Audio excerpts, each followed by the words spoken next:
Ambani news ಟಿವಿಗೆ ಸ್ವಾಗತ. ಪ್ರತಿದಿನ ನ್ಯೂಸ್ ಅಪ್ಡೇಟ್ಗಾಗಿ ಸಬ್ಸ್ಕ್ರೈಬ್ ಮಾಡಿ. ಅಂಬಾನಿ ನ್ಯೂಸ್ ಟಿವಿ ವೀಕ್ಷಕರಿಗೆ ನಮಸ್ಕಾರ. ಇದು ಈ ಕ್ಷಣದ ಪ್ರಮುಖ ಸುದ್ದಿ. ಮತದಾರರ ಪಟ್ಟಿ ವಿಶೇಷ ಸಮಗ್ರ ಪರಿಷ್ಕರಣೆಯಲ್ಲಿ ಚಿಕ್ಕಬಳ್ಳಾಪುರ ಜಿಲ್ಲೆ 89% ಪ್ರಗತಿ ಸಾಧಿಸಿ ರಾಜ್ಯದಲ್ಲೇ ಪ್ರಥಮ ಸ್ಥಾನ ಪಡೆದು ಹೊಸ ದಾಖಲೆ ಬರೆದಿದೆ. ಜಿಲ್ಲೆಯ ಒಟ್ಟು 9,51,985 ಮತದಾರರ ಪೈಕಿ ಹೆಚ್ಚಿನ ದತ್ತಾಂಶವನ್ನು ಯಶಸ್ವಿಯಾಗಿ ಡಿಜಿಟಲೀಕರಣಗೊಳಿಸಲಾಗಿದೆ. ಪರಿಶೀಲನೆ ವೇಳೆ ಸುಮಾರು 72,000ಕ್ಕೂ ಹೆಚ್ಚು ವಲಸೆ ಹೋದವರು, 28,000ಕ್ಕೂ ಹೆಚ್ಚು ಮೃತಪಟ್ಟವರು ಹಾಗೂ 7,000ಕ್ಕೂ ಹೆಚ್ಚು ನಕಲಿ ನೋಂದಣಿಗಳನ್ನು ಪತ್ತೆ ಹಚ್ಚಿ ಪಟ್ಟಿಯನ್ನು ನಿಖರಗೊಳಿಸಲಾಗಿದೆ. ಜಿಲ್ಲಾಧಿಕಾರಿ ಪ್ರಭುಜಿ ಅವರು ಈ ಸಾಧನೆಯನ್ನು ಪ್ರಕಟಿಸಿದ್ದು ಬಿಎಲ್ಒ ಮತ್ತು ಬಿಎಲ್ಎ 2 ಅಧಿಕಾರಿಗಳ ಶ್ರಮವನ್ನು ಶ್ಲಾಘಿಸಿದ್ದಾರೆ.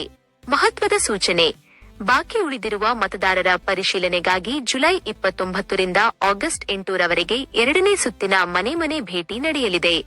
ಬಿಟ್ಟು ಹೋದವರು ತಕ್ಷಣ ನಿಮ್ಮ ವ್ಯಾಪ್ತಿಯ ಬಿಎಲ್ಒಗಳನ್ನು ಸಂಪರ್ಕಿಸಿ. ನಿಖರ ಸುದ್ದಿಗಳಿಗಾಗಿ ಈಗಲೇ ಅಂಬಾನಿ ನ್ಯೂಸ್ ಟಿವಿ ಸಬ್ಸ್ಕ್ರೈಬ್ ಮಾಡಿ. ಧನ್ಯವಾದಗಳು.